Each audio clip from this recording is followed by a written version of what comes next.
औज़ुबिल्लाहिमिनश्शैतानिर बिस्मिल्लाहिर्रहमानिर्रहीम। 11th students, subject physics. आज का हमारा टॉपिक जो है वो है एंगुलर मोमेंटम। T1 जो है हमारा टर्म 1 का जो लास्ट यूनिट हम आज पढ़ रहे हैं, तो उसके लिए आज का हमारा जो टॉपिक है वो है एंगुलर मोमेंटम। एंगुलर मोमेंटम से पहले हम देख लेंगे जो हमने पढ़ा है लीनियर मोमेंटम। तो लीनियर मोमेंटम को कंपेयर एंगुलर मोमेंटम से करेंगे ताकि आपको ये अच्छी तरह से समझ में आ जाए।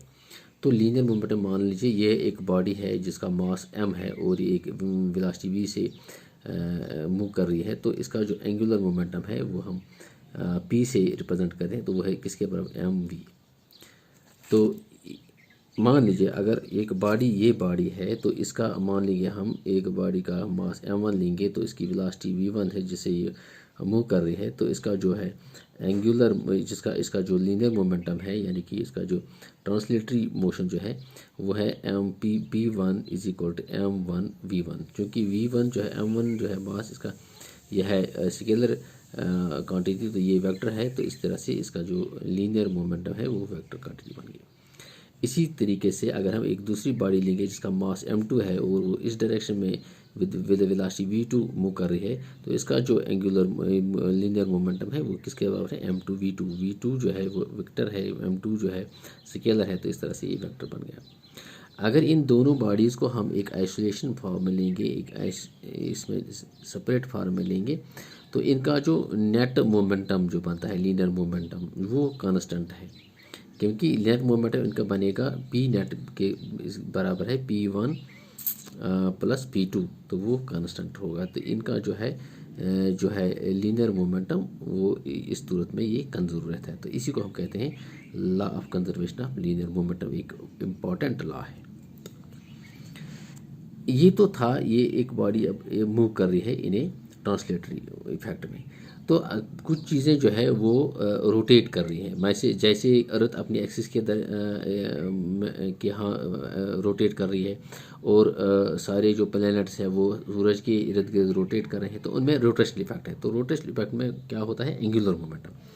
तो अगर ये जो है लीनियर मोमेंटम p mv के बराबर होता है, तो लीनियर मोमेंटम जो है mv के बराबर होता है। तो एंगुलर मोमेंटम एल से रिप्रेजेंट करते हैं, वो किसके m की जगह, जो मास की जगह यहाँ होता है इन मोमेंट ऑफ इनर्शिया, और यहाँ जो वेलोसिटी है लीनियर वेलोसिटी, तो यहाँ एंगुलर वेलोसिटी ये है।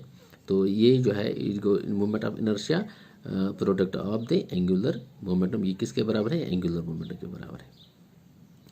तो इस सूरत में अगर एंगुलर मोमेंटम भी अगर कुछ बॉडीज जो हैं, कुछ पार्टिकल जो हैं जिनका रोटेशनल इफेक्ट होगा और इनको हम एक आइसोलेशन फॉर्म में लेंगे, तो उन सारी बॉडीज़ का जिनका रोटेशनल इफेक्ट है, उन सारी बॉडीज़ का जो नेट एंगुलर मोमेंटम होगा वो होगा कांस्टेंट। दैट मीन्स तो यहाँ भी ये जो लॉ बनता है, law of conservation of angular momentum, एक बहुत इंपॉर्टेंट लॉ है।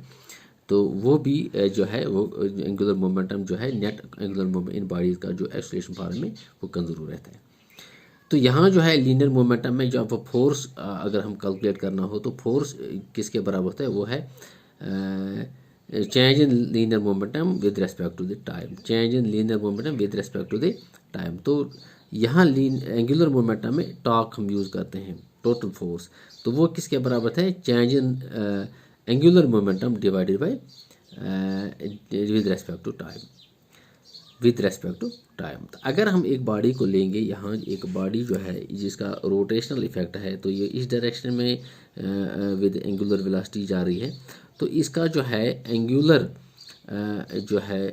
मोमेंटम का डायरेक्शन कहाँ होगा। तो ये मान लीजिए हमारा ये हाथ है हमारा, तो ये जो है पार्टिकल का जो मोशन है, पार्टिकल का जो रोटेशन इफेक्ट है, वो ये जिस तरफ उंगलियों का जो डायरेक्शन है, वो मान लीजिए आप पार्टिकल की जो इस पार्टिकल की जो एंगुलर मोमेंटम है, एंगुलर जो मोशन है, तो वो इस तरह से है। तो ये जो थंब है ये इसकी जो है वो एंगुलर मोमेंटम की डायरेक्शन दिखा रहा है। ये थंब जो है एंगुलर मोमेंट की डायरेक्शन, ये जो है ये है एंगुलर वेलोसिटी की डायरेक्शन। हमारी उंगलियां जो है वो एंगुलर पार्टिकल की एंगुलर वेलोसिटी दिखा रही हैं, और ये जो है ये थंब जो है ये एंगुलर मोमेंटम की डायरेक्शन दिखा रहा है। इस तरीके से ये इसकी ये इसकी एंगुलर वेलोसिटी की डायरेक्शन बन गई।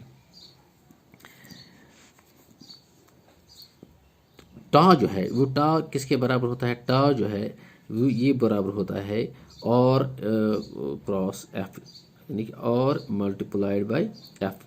तो ये जो है टा टा मतलब आर क्या है, आर है जो ये पार्टिकल है, यहाँ से अगर हम इसको लेंगे बांध के रखेंगे, यहाँ इस पार्टिकल को इसके साथ बांध कर रखेंगे, अगर हम इसको ऑरिजिनल पोजीशन मान लेंगे तो ये आर जो है ये इसकी पोजीशन वेक्टर है, और ये फोर्स मान लीजिए यहाँ से हम इसको फोर्स अप्लाई कर रहे हैं, तो ये फोर्स और इस आर का जो प्रोडक्ट है, पोजीशन वेक्टर का जो प्रोडक्ट है वो टा के बराबर होता है। और लीनियर मोमेंटम में है, लीनियर मोमेंटम में जो है वो किसके बराबर है, ये आर वेक्टर जो है, आर वेक्टर जो है, आर जो है डिस्प्लेसमेंट वेक्टर जो है या पोजीशन वेक्टर कहते हैं, उस और जो लीनियर मोमेंटम है उसके प्रोडक्ट के बराबर होता है।